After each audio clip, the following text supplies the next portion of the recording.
Okay, we're live. I'll let the hordes of viewers rush in.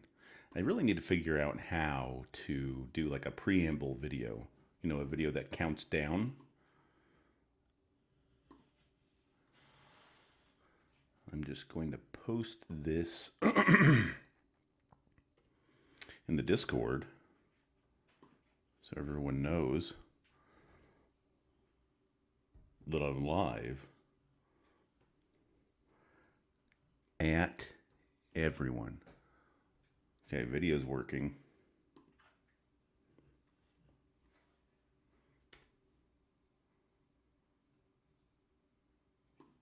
Okay.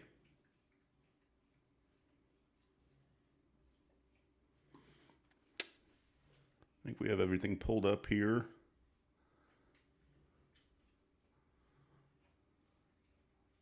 Okay, it's week 4 of the GLFFL weekly pre-win. But we're going to start with week 3 as we do. We'll just go ahead and get this stinker out of the way. Life finds Elway facing off against Patty Cakes. Lowest score of the week. Patty Cakes falls to 1-2. We'll do this again where we look at each and every score because why not? Dallas defense not helping out Patty Cakes. Brock Purdy, second round pick Brock Purdy, biggest game of the season for him. He's going to need to do more of that. And then Jamison Williams, the guy I said was key to Patty Cakes week 2 matchup. -7 rushing yards, 1 catch. Not great. Moving on, Cooter's Crew gives Drunk Santa his first loss of the season. Both teams are now 2-1. Back-to-back big weeks by Cooter's Crew. Marvin Harrison Jr. Looking like that top, 15 pick that everybody thought he was going to be for a rookie. Alvin Kamara, still another strong game despite that stinker of an offensive game for the Saints. Malik Neighbors, possibly the best rookie, or maybe rookie receiver at the very least in the NFL. The two best rookie receivers, both on Cooter's Crew's team. And then Isaiah Likely, Mr. $50, 1 catch for 4 yards for Drunk Santa. And another stinker of a game for Anthony Richardson. He's going to need to turn his season around for Drunk Santa to stay in the playoff hunt. Only 2-1 early, doesn't matter. Robo Pearson, 0-3. It's worth noting I am in Robo Pearson's main league. I think he would consider it his main league in St. Louis for the first time this year, and he has a good team in that league. So I have to give him some props there, and I have a bad team. In my defense, it's my first time playing standard scoring kicker defense, 14 teams. My strategy was not sound, but it's a long season. Anyways, back to the real league that matters. Did get a box, getting that much needed first win of the season, despite that first game on Thursday by Ramondre Stevenson, in which he got him 0.3 points. Survives that. The rest of his team pulled up the slack. No pregrets this week, I have to say. I was trying to figure out who the pregret of the week would be, and this was the closest game, and there was nobody on the roster of Robo Pearson that would have saved him. So I'm going to say the pregret of the week is green beans. Nobody likes green beans unless they're covered in gravy. The Schmidt Show moves to 3-0. Oh, by the way, the stat sheet has been updated by the wonderful statistician, Mr. Schmidt Show himself, and I pinned that in Discord so you can stay up to date on the goings-on and stats of the league. But I used that beautiful stat sheet that Coach Schmidt updated to go back and find out when the last time was he started 3-0. And this is the first time in his GLFFL career he's 3-0. And while I was looking through that, he had a couple seasons in a row and recently where he had huge games to start the season, like high score of the week type of games that he lost. So he's had some bad luck to start the season. Finally, has some good luck to start this season, despite Brandon Ayuk still not doing anything yet.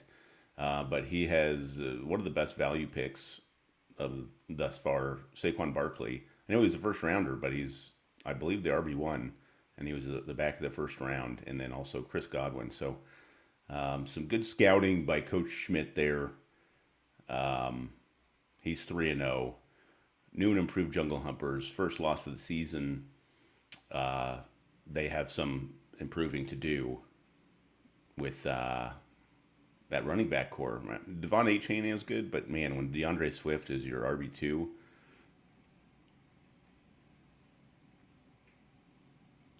and that brings us to the high score of the week.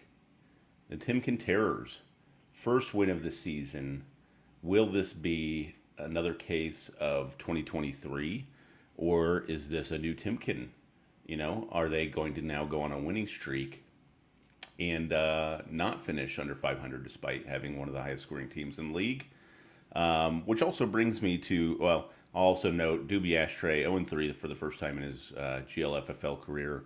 How the mighty have fallen after that amazing first season, failing to find his footing here in 2024. Will he turn it around? Let me know in the chat. No, probably not. You never know. Wheel and deal. You can turn your season around. But my oh shit stat of the week. This was the Timken Terrors' fifth high score going back to week 1 of last season. And, that's a lot. That's the most in the league. 5 high scores over that period. In games that he does not finish with the high score, he has 3-12. So 5 high scores, and then when he doesn't get the high score, rarely wins. And that is a matter of inconsistency or bad luck, one of the two, maybe a combination. But will that change this season? Will he turn a new leaf? Probably. It was just one season. I don't know why I'm putting so much emphasis on that. Sorry, adjusting the camera here. We kind of just do this stuff on the fly. This whole production's willy-nilly. My camera is my phone, which is sitting on top of a turned on its side box of Kleenexes to give it some height, so you're not just, focused on my man tits. But that's how we do things over here in the commissioner's office, whatever the fuck you call this. Okay, what's the next thing that we do? We look at the matchup of the week. But one thing I wanted to do. Oh wait, no, we got to. Do I have to preview all of the next games? I don't remember. I don't remember how I did it last week. So I'm just going to do it however I want to do it right now. I'll do a quick preview. How about that? We'll do a quick preview of all the matchups, finishing with the matchup of the week. Life finds Elway 3-0 versus 0-3. Some say might be a trap game for Life finds Elway.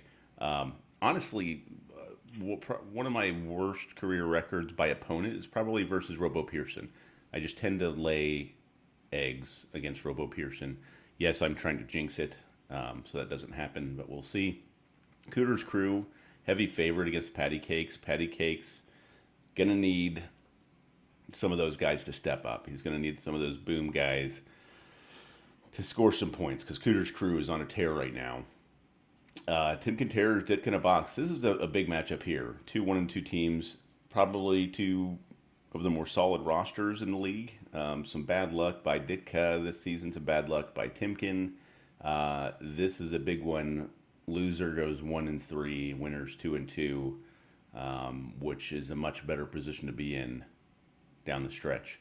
New and improved Jungle Humpers versus Doobie Ashtray. New and improved Jungle Humpers, a pretty poor performance this last week, so maybe this is the game that Doobie needs to turn things around.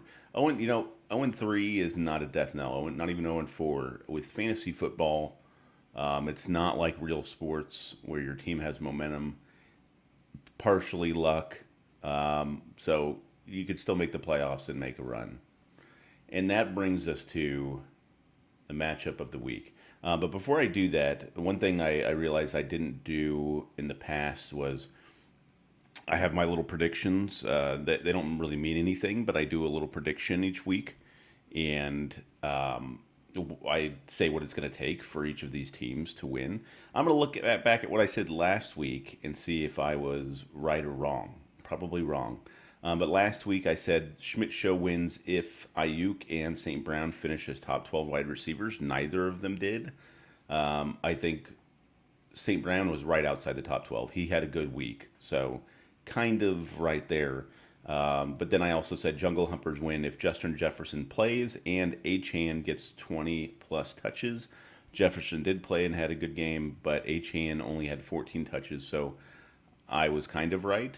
I don't know what the metric is going to be here, how I determine whether I was correct, but half of that was correct. But that's enough of that. This week's matchup of the week: 3-0 Schmidt Show versus Drunk Santa. It's really the only matchup with between two strong rosters, in my opinion. But Drunk Santa coming off that loss, and they're going to need Mr. $50 Isaiah Likely to do something. Jordan Mason has been strong for them. When you have really an unproven or an inconsistent guy like Hubbard, and then James Cook, who's been great. It's nice to have that surprise running back in there to solidify your roster. Schmidt Show, solid roster, top to bottom. Some surprises on there. Aaron Jones, Saquon Barkley. St. Brown hasn't even really had his breakout, I feel like, this season. So that could be on the horizon. Devin Singletary has actually been pretty good. But that'll take me to my predictions. Drunk Santa wins if Isaiah Likely is a top 3 tight end and Anthony Richardson is a top 10 QB. So I predict both of those players need to be top 10 QB, top 3 tight end, and then Schmidt Show wins if Dak Prescott is a top 3 quarterback. I think that's the only, I wouldn't say weak spot of the roster, but Dak is a up and down player.